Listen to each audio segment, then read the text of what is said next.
Mountain residents who have cleared their property of pine needles and other debris in preparation for fire season may be startled by the dozens of slash piles still littering neighboring Forest Service lands.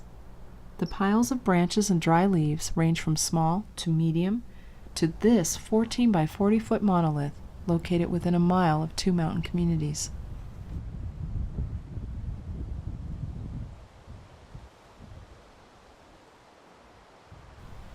Resting among, and in some cases directly against, live trees, the piles present a significant fire hazard.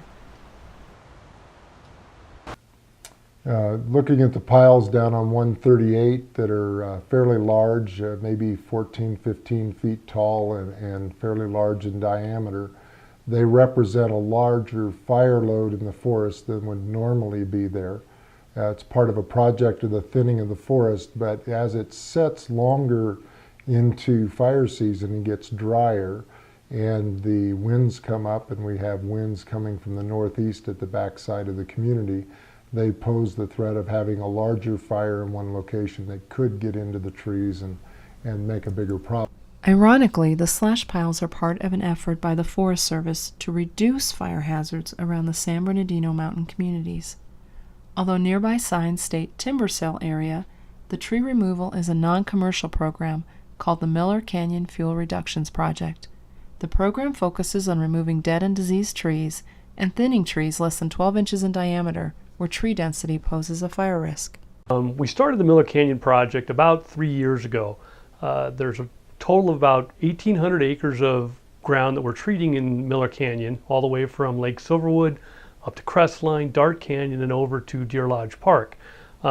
What's really the reason those piles are still there is that there's a limited operating period, or LOP, for the California spotted owl. The highway runs within very close to several nest stands, and between February and basically August 15th, we can't work near the nest stands because of the Endangered Species Act, and we're really trying to create and benefit the owls in the area. So we don't work there during those times.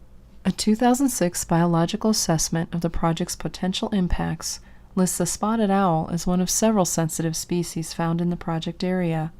The report calls for noise buffer zones during the spotted owl's breeding season, February through mid-August. I really appreciate the fact that the Forest Service has done this project and that the contractors diligently work through to get it done. And these piles are a process where they cut the slash, they stack the slash, they put the slash at one location and the pile gets bigger.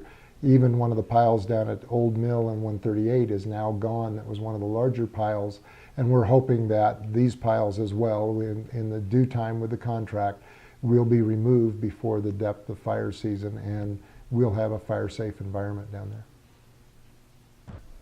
So the main question is, when is the pile going to be gone?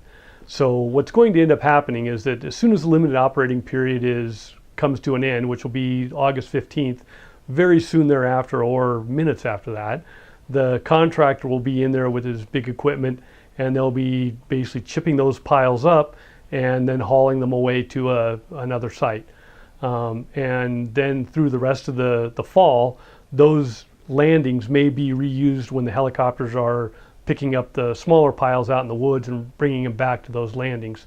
But there will be work constantly being done, and the contractor will be starting there middle of August to make sure that those things get taken care of. With no budget or means to secure the slash sites, officials advise residents to report suspicious persons or activities seen on the forest by contacting appropriate fire and law enforcement personnel. This is Corinne Wetmore reporting for ROTW News.